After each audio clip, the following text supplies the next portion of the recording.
ಎಸಿನು ಗಡಿನಾಡು ಬಳ್ಳಾರಿಯಲ್ಲಿ ಬ್ಯಾನರ್ ಗಲಾಟೆ ಪ್ರಕರಣ. ಬಳ್ಳಾರಿಯಲ್ಲಿ ಕಾಂಗ್ರೆಸ್ ಶಾಸಕ ಭರತ್ ರೆಡ್ಡಿ ಅವರು ಹೇಳಿಕೆಯನ್ನ ಕೊಟ್ಟಿದ್ದಾರೆ. ನಾನು ಯಾವುದನ್ನು ಕೂಡ ತಪ್ಪು ಮಾಡಿಲ್ಲ, ಸಿಎಂ ಸೇರಿ ಯಾರೂ ನನ್ನ ಮೇಲೆ ಸಿಟ್ಟಾಗಿಲ್ಲ ಅಂತ ಅವರು ಹೇಳ್ತಾ ಇದ್ದಾರೆ. ಬಳ್ಳಾರಿಯಲ್ಲಿ ಕಾಂಗ್ರೆಸ್ ಶಾಸಕ ಭರತ್ ರೆಡ್ಡಿ ಅವರು ಈ ರೀತಿಯಾಗಿ ಹೇಳಿಕೆಯನ್ನ ಕೊಡ್ತಾ ಇರುವಂತದ್ದು. ಮತ್ತೊಂದು ಕಡೆ ಅವರು ಕ್ಷಮೆಯನ್ನ ಕೂಡ ಕೇಳ್ತಾರೆ. ನಾನು ಯಾವುದೂ ತಪ್ಪು ಮಾಡಿಲ್ಲ, ಹಾಗೇನೆ ಎಲ್ಲರೂ ಹೇಳ್ತಿದ್ದಾರೆ ಸಿಎಂ ಏನೋ ಕೋಪ ಮಾಡಿಕೊಂಡು ನನ್ನ ಮೇಲೆ ಬೈದಿದ್ದಾರೆ ಅಂತ. ಸಿಎಂ ಸೇರಿ ಯಾರೂ ಕೂಡ ನನ್ನ ಮೇಲೆ ಸಿಟ್ಟಾಗಿಲ್ಲ ಅನ್ನೋ ರೀತಿಯಾಗಿ ಭರತ್ ರೆಡ್ಡಿ ಅವರು ಹೇಳ್ತಾ ಇರುವಂತದ್ದು. ಬಳ್ಳಾರಿ ಶಾಂತವಾಗಿರುತ್ತೆ, ಯಾರು ಕೂಡ ಭಯ ಪಡೋ ಅಗತ್ಯ ಇಲ್ಲ ಅಂತ ಹೇಳ್ತಿದ್ದಾರೆ ಭರತ್ ರೆಡ್ಡಿ. ಗಡಿನಾಡು ಬಳ್ಳಾರಿಯಲ್ಲಿ ಬ್ಯಾನರ್ ಗಲಾಟೆ ಪ್ರಕರಣ ಏನ್ ನಡೀತು? ಎಲ್ಲೋ ಒಂದು ಕಡೆ ಬಳ್ಳಾರಿಯಲ್ಲಿ ಕಾಂಗ್ರೆಸ್ ಶಾಸಕ ಭರತ್ ರೆಡ್ಡಿ ಅವರು ನಿರ್ಧಾರವನ್ನ ಮುಂದಾಲೋಚನೆಯನ್ನ ಮಾಡಿ ಅಂದ್ರೆ ಇವತ್ತು ಏನು ವಾಲ್ಮೀಕಿ ಅವರ ಪುತ್ಥಳಿ ಅನಾವರಣ ಮಾಡಬೇಕು ಅಂತ ನಿರ್ಧಾರ ಮಾಡಿರ್ತಾರೆ. ಅಲ್ಲಿಂದಲೇ ಶುರುವಾಗಿದ್ದು. ಅದ್ರ ಬಗ್ಗೆ ಅವ್ರು ಏನ್ ಮಾತಾಡಿರ್ತಾರೆ? ನಾನು ಊರಲ್ಲೇ ಇರಲಿಲ್ಲ. ನಾನು ಇದು ನ್ಯೂ ಇಯರ್ ಇದೆ ಅಂತೇಳಿ ನಮ್ಮ ಫ್ಯಾಮಿಲಿ ಜೊತೆಗೆ ಬೇರೆ ಕಡೆ ಹೋಗಿದ್ದೆ.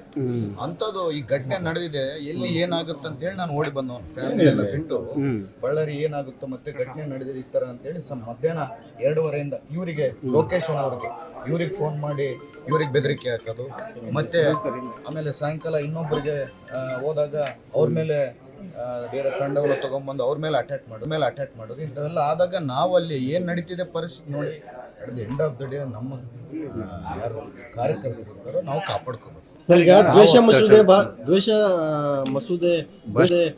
ಭಾಷಣ ಮಸೂದೆ ಜಾರಿ ಮಾಡಿದ್ದಾರೆ.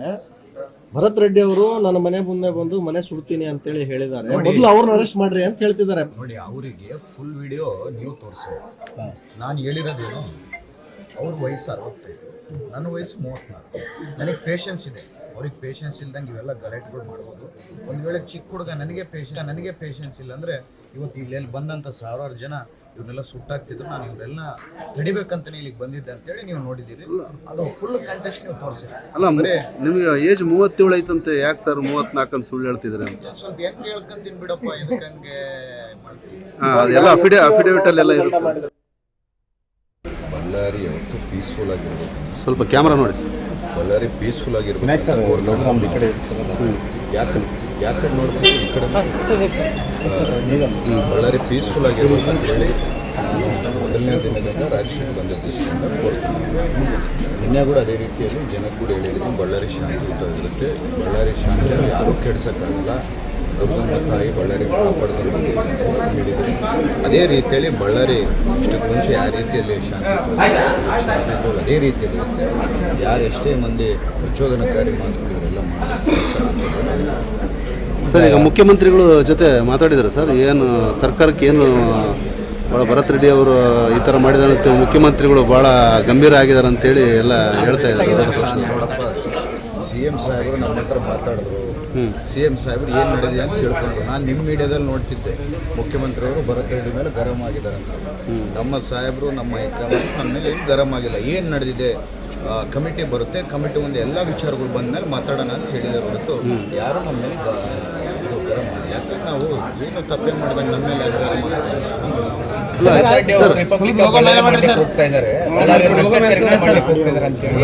ರೆಡ್ಡಿ ಮತ್ತು ರಾಮುಲು ಅವರು ಆರೋಪ ಮಾಡ್ತಾರೆ. ಇದು ಡೆಮೋಕ್ರಸಿ.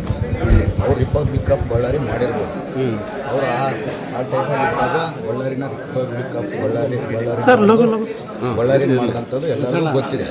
ಆದರೆ ಇದು ಡೆಮೊಕ್ರೆಟಿಕ್ ಆಗಿ ಗೆದ್ದು ಬಂತವರು ಜನಕ್ಕೋಸ್ಕರ.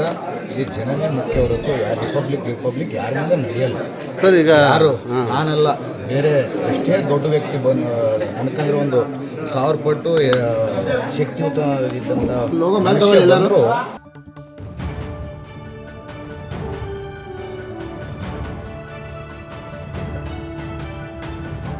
ರಾಜ್ ನ್ಯೂಸ್ ಕನ್ನಡ.